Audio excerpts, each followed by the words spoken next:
Okay, so d4, d5, and then the point is after knight e6, e3, c5, and this is called as Tarrasch. Okay, and the theme is white plays the normal queen's gambit, and here the only mistake what white can do is capturing on c5. Why it's a mistake? Because in d4 openings, what is more important when you are trying to develop your pieces, you should not lose tempos. And if you try to capture on c5, you are helping me in developing my bishop, and you're losing one tempo move.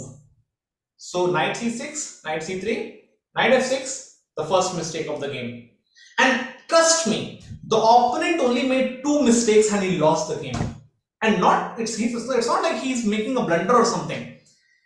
He has just lost two tempo mistakes. He has just lost two tempos, and it cost him the full game. So bishop c5, that was the first mistake to capture on c5, and that's how black has won one tempo. a3, maybe to advance b4 and c5 in the longer run. a6, because now if you want to go b4, maybe I have some squares like I can go back or something. b4, bishop d6, bishop b2, everything going normal. And now the next move, this is the move which is bad. Why it's bad? Because we never put the queen on d2. d4 players should always remember that we try to develop the queen on either e2, c2, b3. Even e2 is not so strong. c2 and b3 are the main ideas where we try to keep the queens on. Because why? This file is already kind of a semi-open file, and black eventually will put the rook on d8, and you don't want to put the queen on the same file on which my rook is. You want to put the rooks over here. So queen e7. Did you have a plan of playing g2 anyways?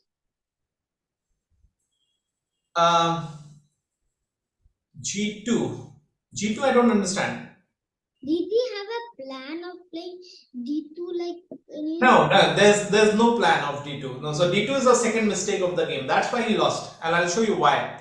Just focus. He has played queen d2, and he will have to move the queen again. Just focus. Just keep the game running. So queen e7, bishop e3, and again. So this is very standard. Once bishop develops, then I will capture the pawn, and now b5, rook out, and now see queen e2. That makes no sense at all. You played queen d2, and now you have moved again the same piece. So you have lost a tempo move again, right? Because black has not made one piece go again and again, right? Unless you have hit him. Bishop b7, castles. And now, if you would have tried to develop your pieces without playing queen d2, here it would have been white's move. So white could have maybe started the game by maybe something like, I'm not so sure, maybe knight e4. But here it is black's move. Okay. So the idea is black starts the initiative. So the initiative is with black.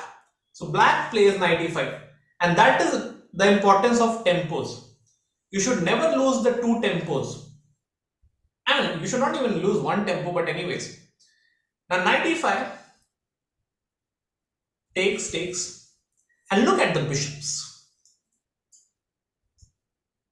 The rook will come on c8. So black has a very simple plan. f4 was played to, okay, let me ask the class, why is f4 played? Suppose if I try to make a move like something like rook b1 or something, I don't know why f4 is played. Suppose I make a move like rook b1. What is black threatening here? Anyone? Take some time. What is the threat black is trying? Suppose white wants to go something like rook b1. What's the threat? Me. Yes, Chinjoy. Sir, me. He can and take the h2 pawn. King will take queen to d6, and when he moves the king, he will take the bishop. Very good. So the point is, rook b1 or anywhere is not a very nice way, because the threat is bishop h2, king h2, queen d6, check, and I will be taking the piece back, but you will be down a pawn. Okay. Now, how about they can go something like rook d1. Can they? Yes, sir. Yeah, so rook d1 can be played. Here f4 was played, which is kind of a move, okay, fine, but something development, it's falling short in development. Rubinstein played back. And now because you have played f4, you have to also play e4. And once you guys try to understand this point, once you start pushing too many pawns, you are also weakening the squares around the king. And black already has bishop pair. It's like they're kind of spiking through the diagonal, right? It's like they're White kind of has a hanging pawn now. yeah, kind of not hanging pawn. They can play g3 or something. That's not hanging.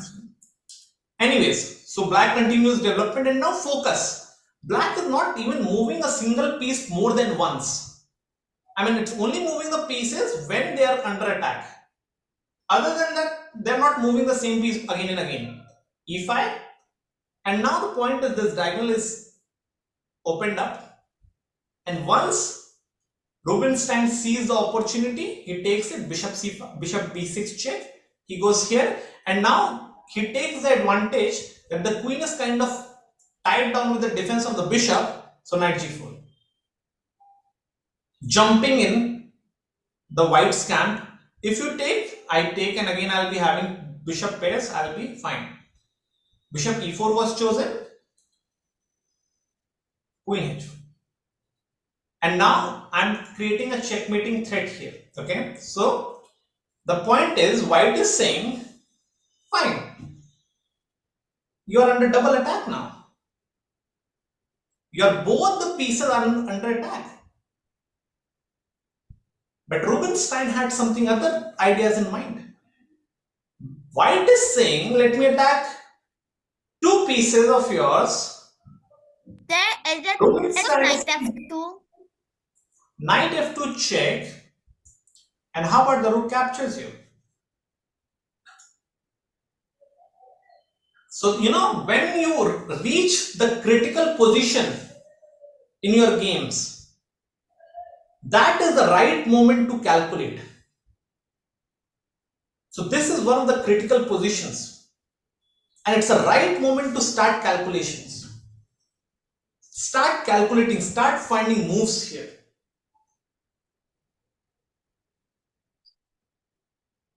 And it's a very nice move. There is a knight f2. Rook f2 then. Oh. You cannot even take my rook because I'll take your queen.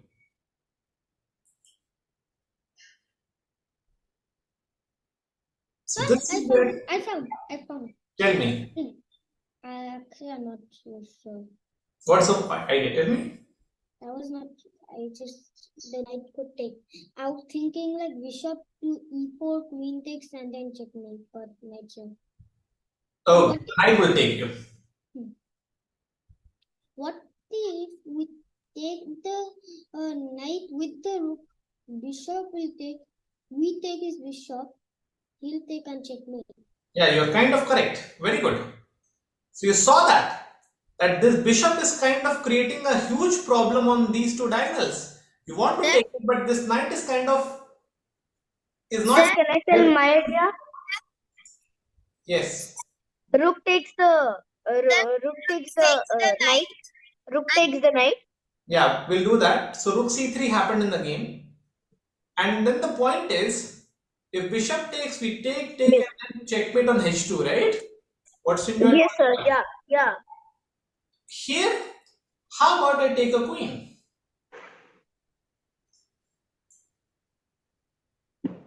You have to calculate.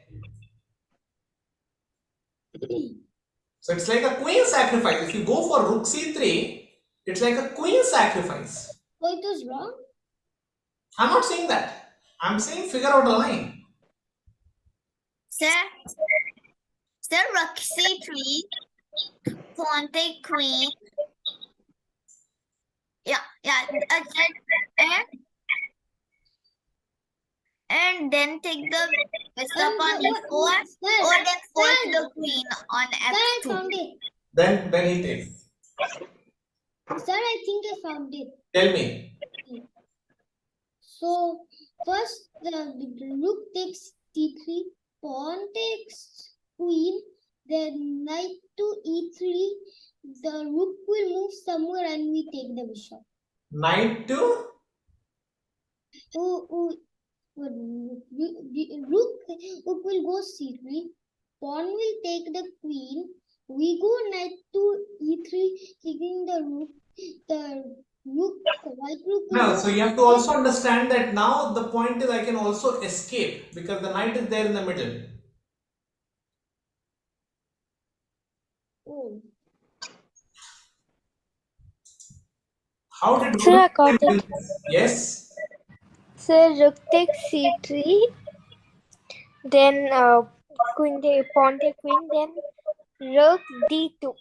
Very nice. You tried to remove the second problem. So Svinjay, you were trying to remove the knight, and now the second problem. You don't want the queen to be there. And suppose if I try to take you, checkmate. Yeah. He goes here. So rook c3, pawn takes queen, rook d2, queen takes, bishop e4 check, queen g2. Can you guys follow till here? Yeah. And then where is the showstopper move? This was the line here, and let's go back a bit. Now suppose after rook c3, let me ask. Suppose I first of all capture you like this. I'm saying, okay, the bishop was causing me a bit of problem, so I did let me just remove the problem. So what do we do now? rook to g3. Rook takes g3 pawn. Yes, sir, rook takes c3. Sir, After rook g3, how about I go something like rook g1 or something? So Yeah, then it's kind of- bishop take the pawn, like bishop take the rook. Bishop take g1. Bishop takes g1. sir, Kind of, yeah, fine. Kind of fine, yeah, because I guess now you have this Yes, sir. and takes, you have this and checkmate. So it's correct. It's like if this game is like master of overloading and deflections. If you want to understand overloading and deflections, just follow this game.